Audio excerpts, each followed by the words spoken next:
વડોદરાના મકરપુરામાં 42 વર્ષીય અનુપ પટેલની હત્યા થઈ હતી। હવે આ હત્યાના કેસમાં પરિવારજનો મૃતદેહ લઈને પોલીસ સ્ટેશન પહોંચ્યા છે।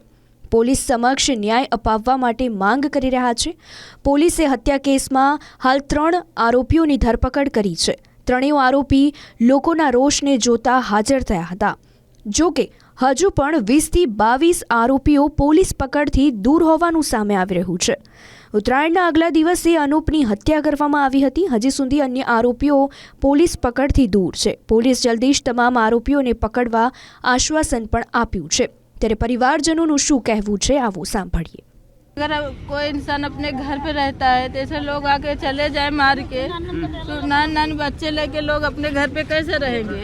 इसलिए उनको मैं चाहती हूँ कि उनको भी फांसी की सजा हो। मेरे बच्चों को मैं इनकी देखभाल कैसे, मैं बच्चे संभालूंगी या इनको संभालूंगी, इसलिए मुझे इन लोग का इंसाफ चाहिए। मुझे मेरे परिवार को इंसाफ चाहिए। अभी 2 मेन आरोपी नहीं पकड़ाए हैं, उनको भी पकड़ो, तभी तो पुलिस का दबदबा होगा। नहीं पुलिस का दबदबा किसी के ऊपर नहीं होगा।